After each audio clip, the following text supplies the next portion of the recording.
Hello, my YouTube fam, and welcome back to your own channel. My name is Akhil Maheshwari. लेकर के आया हूं आज video number 32। आज हमारा टॉपिक है प्रिंसिपल ऑफ इक्विटी। यह है आपकी एनसीईआरटी बुक का पेज नंबर 60। एंड शुरू करने से पहले क्या होता है हमेशा हमारा slogan, study together grow together. अच्छा, एक एग्जाम्पल से समझते हैं, पहले शुरू करते हैं। आई थिंक आप सब स्टूडेंट्स होंगे ना, तो आप सबने ये चीज एक्सपीरियंस डेफिनेटली की होगी।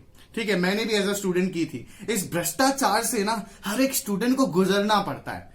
हाँ, भ्रष्टाचार थोड़ा हैवी वर्ड हो जाएगा बिजनेस जैसे सब्जेक्ट के लिए, पर ठीक है, समझते हैं। ऐसा हुआ कभी आपके साथ कि है ना, आप जिस स्कूल से जिस स्कूल में आप पढ़ रहे हो और जो टीचर आपको पढ़ा रहा है, तो वो क्या करता है कभी कभार कि ना, टीचर क्या करते हैं कि उनके जो ट्यूशन पे बच्चे आते हैं ना, और वो आपकी क्लास में जो पढ़ते हैं, उनको तो बड़ा फेवर करते हैं, है ना, उनको बड़ी इज्जत देते हैं, उनकी गलतियों को भी नजरअंदाज कर देते हैं, क्रिस्टल क्लियर गलतियों को भी नजरअंदाज कर देंगे। टू द कॉन्ट्ररी, जो उनके ट्यूशन पे नहीं जाता, उनसे अच्छे से बात नहीं करते, है ना, या उनकी गलतियों को हाईलाइट किया जाता है। ऐसा भेदभाव होता है ना। तो समझना, हेनरी फायोल का ये जो प्रिंसिपल है, प्रिंसिपल ऑफ इक्विटी, इसी भेदभाव पर बनाया गया है, इसी भेदभाव के बारे में बात करता है। तो यार कितना बुरा लगता है ना कि ये ना यार, ये जो टीचर हैं, ये मैं भी स्टूडेंट हूं इनके लिए, वो भी स्टूडेंट है। वो बच्चा जो इनके ट्यूशन पे जा रहा है, उनको तो बड़ा फेवर कर रहे हैं, जो ट्यूशन पे नहीं जा रहा उनको फेवर नहीं कर रहे हैं। तो ये बहुत बुरा लगता है ना यार, एज अ स्टूडेंट, है ना। तो सेम चीज यहां पर बैठती है, प्रिंसिपल ऑफ इक्विटी पर फिट बैठती है। यहां पर इस प्रिंसिपल को समझने से पहले आप अपने आप को क्या समझना, एज एन एम्प्लॉय समझना।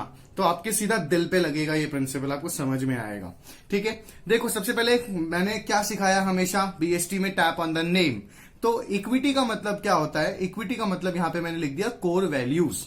इक्विटी का मतलब इक्वल नहीं, इक्विटी का मतलब हुआ संस्कार। ठीक है, तो यहां पर क्या लिखा गया, देखो इक्विटी का मतलब क्या कहा हेनरी फायोल ने, kind fair and just treatment to employees. कि एज एन ऑर्गेनाइजेशन, आपकी ऑर्गेनाइजेशन में वैल्यूज जो होनी चाहिए ना, जो कोर वैल्यूज होनी चाहिए, वो बहुत स्ट्रांग होनी चाहिए।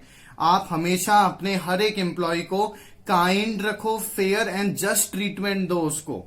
ऐसा नहीं हो कि आप भेदभाव कर रहे हो, आपका कोई फेवरेटिज्म कर रहे हो, आपका कोई फेवरेट एम्प्लॉय है, उसको तो आप फेयर ट्रीटमेंट दे रहे हो, उसको बड़ी इज्जत दे रहे हो, उसको बड़ा वेटेज दे रहे हो। टू द कॉन्ट्रेरी, कोई ऐसा एम्प्लॉय है जो हार्ड वर्किंग है पर आपको पसंद नहीं है, तो आप उसे फेयर ट्रीटमेंट नहीं दे रहे हो, है ना, आप उसे रिस्पेक्ट नहीं कर रहे हो। तो ऐसा बिल्कुल नहीं होना चाहिए एज एन ऑर्गेनाइजेशन। एक ऑर्गेनाइजेशन में हमेशा सारे एम्प्लॉयज एक जैसे होने चाहिए एज अ मैनेजर आपके लिए, और kind fair and just treatment होना चाहिए आपके साथ एज एन एम्प्लॉय। ठीक है, तो हेनरी फायोल ने क्या कहा, देखो नेक्स्ट हैशटैग पर ध्यान देना, proper treatment and kindness is equal to maximum efforts from employees. देखो यार, हेनरी फायोल ने ना अपनी पूरी जिंदगी मैनेजमेंट को स्टडी करने में बिता दी, और उनका एक्सपीरियंस यही कहता है कि अगर आप किसी एम्प्लॉय को प्यार से, काइंडनेस से, है ना, तहजीब से, तरीके से, है ना, जब पेश आओगे उनके साथ, फेयर एंड जस्ट ट्रीटमेंट उनको दोगे ना, उनको प्रॉपर रिस्पेक्ट दोगे ना, तो वो एम्प्लॉय भी ना एज ए उस ऑर्गेनाइजेशन में अपना बेस्ट एफर्ट डालेगा, अपनी मैक्सिमम कैपेबिलिटीज को भी एक्सीड कर जाएगा वो, और वो बहुत मन से, बहुत मेहनत से काम करेगा। To the contrary, as a manager अगर आप बायस्ड हो, आप भेदभाव करते हो, आप अपने चाचा के बेटे जो आपके एम्प्लॉय में आपके ऑर्गेनाइजेशन में काम कर रहे हैं, जो एम्प्लॉय है, आप उसको फेवर कर रहे हो, और जो दूसरा एम्प्लॉय है उसको आप जस्ट ट्रीटमेंट नहीं दे रहे हो, तो क्या होगा, डिससैटिस्फैक्शन आएगा एम्प्लॉयज के बीच में। एम्प्लॉय अपना कंट्रीब्यूशन नहीं कर पाएंगे maximum, no maximum contribution from employees, dissatisfaction आएगा अगर बराबर ट्रीटमेंट नहीं मिलेगा। और डिससैटिस्फैक्शन से आएगी डिसलॉयलिटी, कि हो सकता है आप बहुत लॉयल पर्सन रहे हो अपनी lifetime as an employee, आप बहुत मेहनत से, बहुत लगन से काम कर रहे हो, लेकिन जब आप मैनेजर की बायसनेस देखोगे और कांस्टेंट बायसनेस देखोगे ना, तो क्या होगा, आप भी डिससैटिस्फाइड हो जाओगे एज एन एम्प्लॉय। आप अपने फिर मैक्सिमम कंट्रीब्यूशन नहीं दे पाओगे, आपको लगेगा कि नहीं यार क्या करना है करके, तारीफ तो मिलनी नहीं है, दो शब्द वो मैनेजर प्यार से बोलेगा नहीं, क्या मतलब है काम करके, छोड़ यार, नहीं कर रहा मैं तो ऐसी जगह पर काम। ठीक है, तो यहां पर हेनरी फायोल ने क्या कहा कि आपको, है ना, ऑर्गेनाइजेशन चलानी है ना, तो अपनी छोटी सोच या अपनी जो भी सोच है ना, उससे ऊपर जाना पड़ेगा। आपको पर्सनल नहीं, प्रोफेशनल थिंकिंग देनी पड़ेगी, प्रोफेशनल इंसाइट देना पड़ेगा ऑर्गेनाइजेशन में। No discrimination on the basis of caste, creed, colour और जेंडर। ठीक है। आप जो जैसे एग्जांपल है, आप मल्टीनेशनल कंपनीज देखते हो कितनी सारी, वो मल्टीनेशनल कंपनीज क्यों आगे बढ़ गई, वो अपनी नेशनल बाउंड्रीज को क्यों क्रॉस कर पाई, वो पूरी दुनिया में क्यों फैल गई है, क्योंकि वहां पे विभिन्न प्रकार के वेरियस टाइप ऑफ एम्प्लॉयज काम करते हैं और वहां पर बॉस प्योर टैलेंट चलता है, प्योर टैलेंट। वहां पर ऐसा भेदभाव नहीं होता कि कोई लड़की गोरी है तो उसको तो बहुत ऊंची पोजीशन दे दी और कोई लड़की काली है तो बॉस उससे ठीक से बात भी नहीं करता है, ऐसा नहीं होता है। ठीक है, तो यहां पे हेनरी फायोल ने एक और चीज क्लियर की और उन्होंने कहा कि भाई इक्विटी का मतलब ये नहीं है equal salary to peon and manager. देखो मैंने यहाँ पे काट रखा है, ऐसा नहीं है कि मैं ये नहीं कह रहा, मैं in the sense Henry Fayol ने ये नहीं कहा कि भाई मैं ये कह रहा हूं कि इक्विटी मतलब कि आप जो पियोन को सैलरी दे रहे हो वही सैलरी आप मैनेजर को भी दो, या जो सैलरी सुपरवाइजर को मिल रही है वही सैलरी पियोन को मिले। नहीं, आदमी को उसके काम के अकॉर्डिंग ही सैलरी दो। यहां पे जो इक्विटी की बात की गई है ये रेम्यूनरेशन की बात नहीं की गई है, ये पैसे से लेकर के इक्विटी की बात नहीं की गई है, ये बात की गई है रेस्पेक्ट को लेकर के, लॉयलिटी को लेकर के, fair and just treatment, moral values की यहां पे बात की गई है कि आप अपने एम्प्लॉय से कैसे व्यवहार करोगे, कैसे बिहेवियर करोगे। तो देखो ये क्या कहता है, इक्विटी का यहां पे क्या मतलब है। हेनरी फायोल ने कहा application of some disciplinary rules, कि जो डिसिप्लिन बनाया है ना अपने अपने ऑर्गेनाइजेशन में, ये सब पे अप्लाई होना चाहिए, चाहे वो मैनेजर ही क्यों ना हो, चाहे वो छोटा सा पियोन ही क्यों ना हो। लाइक सपोज करो एक एग्जांपल कि आपने अपने ऑर्गेनाइजेशन में एक जोन बना रखा है, आपने लिख रखा है कि नो स्मोकिंग जोन, इस ऑर्गेनाइजेशन में स्मोकिंग नहीं होगी। तो ऐसा नहीं हो कि है ना मैनेजर तो अपने ऑफिस में बैठ करके सिगरेट फूक रहा है और बाकी सारे एम्प्लॉयज नो स्मोकिंग को फॉलो कर रहे हैं, ऐसा नहीं होना चाहिए, वो सब पे अप्लाई होना चाहिए। मैनेजर खुद भी स्मोकिंग नहीं कर सकता फिर।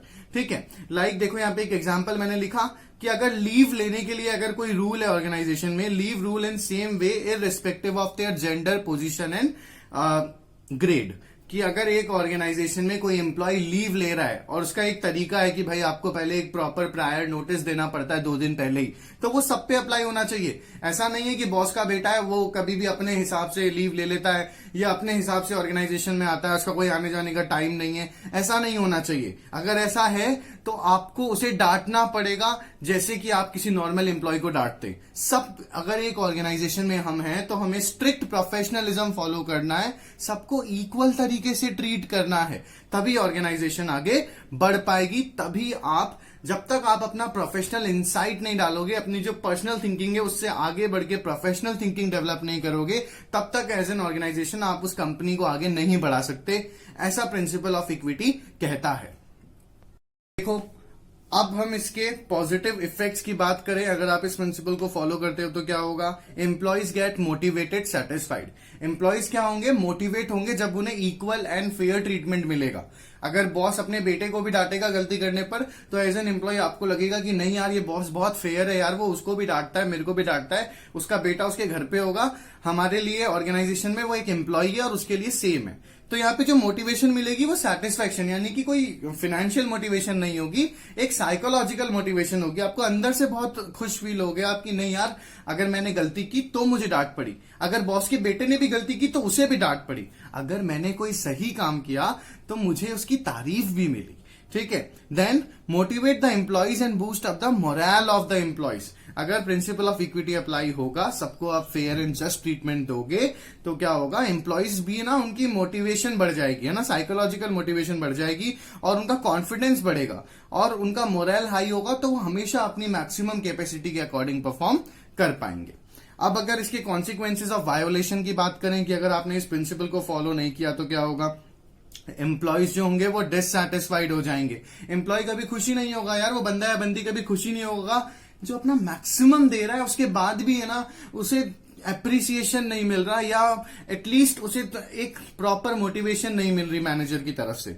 ठीक है, इससे क्या होगा, जब वो डिससैटिस्फाई हो जाएगा, increase in employee turnover, employee बार बार टर्नओवर करेगा। यहां पे टर्नओवर का मतलब प्रॉफिट नहीं है, लेबर टर्नओवर। वो एक जॉब छोड़ के दूसरी जॉब पर जाएगा क्योंकि उसे चाहिएगा इक्वल ट्रीटमेंट, रेस्पेक्ट। अगर उसे इक्वल ट्रीटमेंट या रेस्पेक्ट नहीं मिलेगा तो वो कोशिश करेगा कि यार दूसरी जगह जाऊं जहां पे इक्वल ट्रीटमेंट मिले, पैसा थोड़ा सा कम मिल जाए वो चलेगा, लेकिन इक्वल ट्रीटमेंट होना चाहिए, जैसे यहां पे हो रहा है, भेदभाव नहीं होना चाहिए।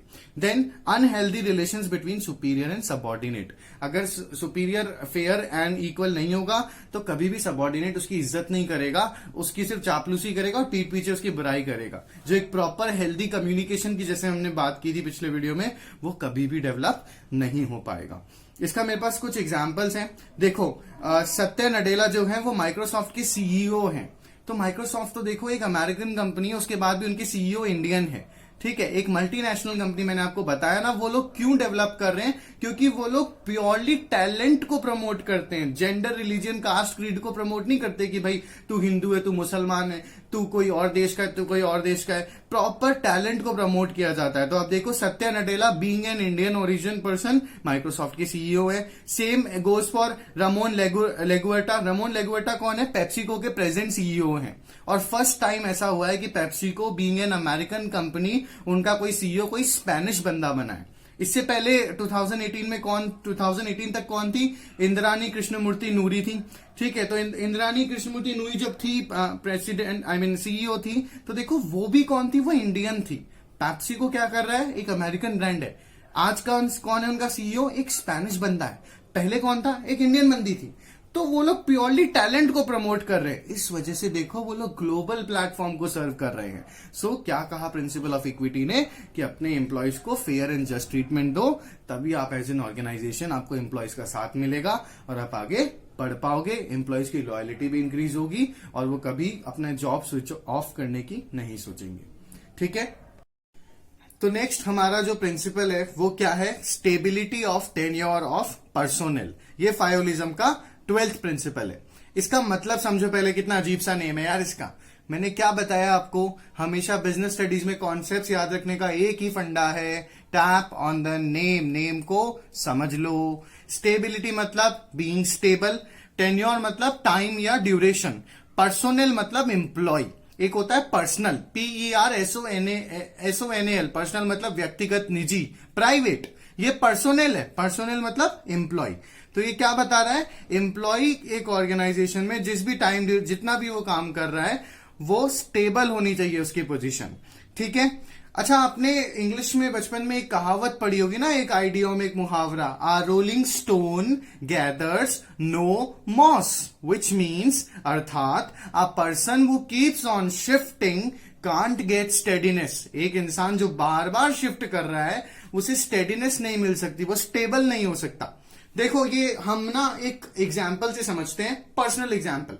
हम सब क्या है? हम सब स्टूडेंट्स हैं, है ना। चाहे कितना ही टॉपर से टॉपर स्टूडेंट क्यों ना हो, एक बात हमेशा ध्यान रखना, बच्चा पढ़ता तभी है जब उसके सर पे तलवार लटकती है, यानी कि जब क्या होता है? एग्जाम का प्रेशर आता है, ठीक है।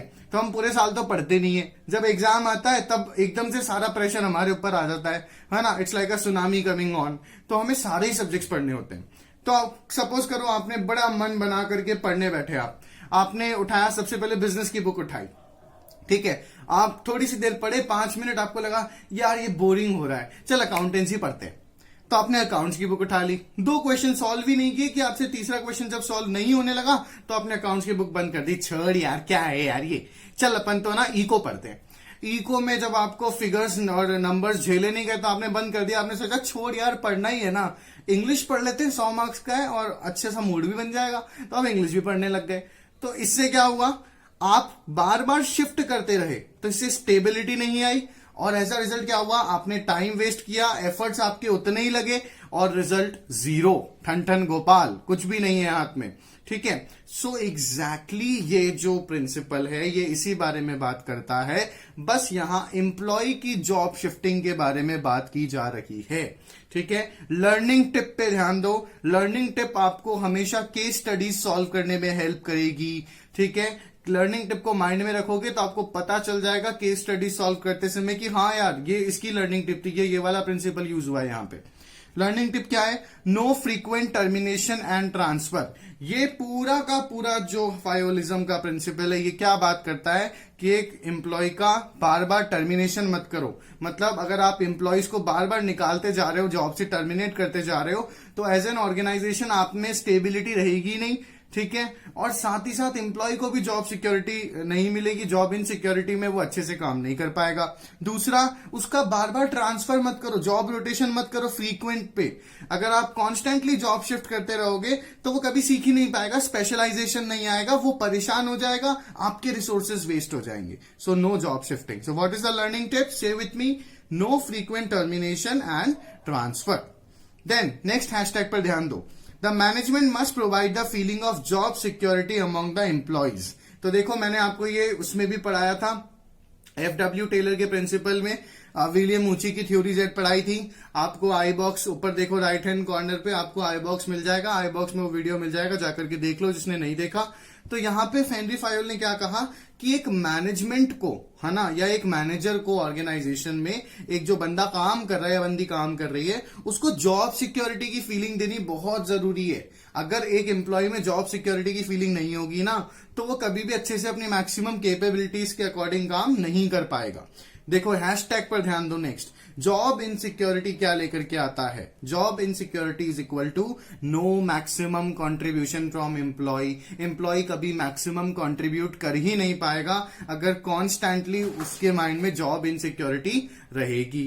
Then frequent turnover of employee is bad. तो ये प्रिंसिपल क्या कहता है कि अगर आप बार बार एम्प्लॉय का टर्नओवर कर रहे हो, मतलब इन द सेंस कि अगर एक एम्प्लॉय के पास जॉब इनसिक्योरिटी, उसे लगेगा कि यार यहां तो मेरा कोई भरोसा नहीं है, मुझे तो ऐसा जॉब ढूंढना पड़ेगा जो परमानेंट हो, तो वो बार बार आपको छोड़ता जाएगा। यहाँ पे एम्प्लॉय टर्नओवर की बात हो रही है, पिछले प्रिंसिपल की तरह ही। तो जैसे ही बार बार एम्प्लॉयज आपको छोड़ते जाएंगे तो ये भी बुरा है ऑर्गेनाइजेशन में, क्योंकि अच्छे ह्यूमन रिसोर्स मिलना बहुत मुश्किल होता है। एम्प्लॉयज को ऐसे नहीं जाने दे सकते आप। देन ये प्रिंसिपल किस बारे में बात करता है? फ्रीक्वेंट ट्रांसफर और rotation should also be avoided. कि as a management, as an organisation, आपको इस चीज का ध्यान रखना है कि ऑन वन कॉन्ट्रेरी ट्रांसफर या रोटेशन अच्छी चीज है, ठीक है, जॉब रोटेशन होने से इंसान को सीखने को मिलता है, लेकिन बार बार फ्रीक्वेंट या कांस्टेंट ट्रांसफर और जॉब रोटेशन नहीं होना चाहिए। इसको अवॉइड करो जितना बेस्ट पॉसिबल है, क्योंकि अगर बार बार आप ट्रांसफर करते रहोगे तो एम्प्लॉय में स्पेशलाइजेशन नहीं आएगा। अब मान लो कोई टीचर है, ठीक है, जैसे से for example I am teaching business. अभी मैं स्कूल में नहीं पढ़ाता, मान लो मुझे बोला जाए कि है ना, बिजनेस के अलावा आप इको पढ़ा दो। मुझे इको नहीं आती, सपोज करो मैं इको में ट्राई करता हूं पढ़ने का कि चलो ठीक है, मुझे बच्चों को इको पढ़ाना है ना, फिर एकदम से मुझे बोला जाता है कि मुझे हिंदी पढ़ानी है, तो क्या होगा, चीजें बहुत डिफिकल्ट हो जाएंगी। और उससे क्या होगा, फ्रीक्वेंट ट्रांसफर और रोटेशन से as an personnel, as an employee, मैं अपनी बेस्ट कैपेबिलिटीज के अकॉर्डिंग परफॉर्म नहीं कर पाऊंगा, ना ही मेरे जो ऑडियंस होगी, मेरा जो कस्टमर होगा, यानी कि जो स्टूडेंट्स होंगे, वो सेटिस्फाइड हो पाएंगे मेरी परफॉर्मेंस से, ना ऑर्गेनाइजेशन, ना मैं खुद, ठीक है। Then give person some time to learn and get settle and observe him. So Henri Fayol ने कहा कि एक इंसान को थोड़ा टाइम दो जब वो कोई जॉब करे, ठीक है, उसे सेटल होने का टाइम दो, चीजों को समझने का टाइम दो, उसे थोड़ा ओपन होने का टाइम दो। जैसे धीरे धीरे वो ओपन होता जाएगा, वो अपनी स्किल्स और अच्छे से शो कर पाएगा, ठीक है। एंड उसको कॉन्स्टेंटली ऑब्जर्व करो कि उसे कभी हेल्प की जरूरत है या क्या नहीं है, ठीक है। उसे एकदम फैमिली एनवायरमेंट क्रिएट करो और उसको मौका दो। जैसे किसी बहुत बड़े इंसान ने कहा है, the freedom to make mistakes provides the best environment for creativity. And खुद एल्बर्ट आइंस्टाइन ने भी कहा था, a person who has never made any mistake has never tried anything new. तो उस इंसान को मौका दो कि वो गलतियां करे, सीखे, सेटल होने का टाइम दो as an organisation, as a manager. Then personnel should be selected and appointed after due and rigorous process। ये क्या कहा हेनरी फायोल ने कि आप भी जब किसी इंसान को सेलेक्ट कर रहे हो और अगर आपको बचना है उसको बार बार ट्रांसफर करने से, तो आप भी जब इंसान को सेलेक्ट करते हो तो उसको बहुत ध्यान से सेलेक्ट करो, एक अच्छा सिलेक्शन प्रोसेस हो। जैसे बड़ी बड़ी मल्टीनेशनल कंपनीज में बहुत सारे इंटरव्यूज किए जाते हैं, बहुत बड़ा सिलेक्शन प्रोसेस होता है।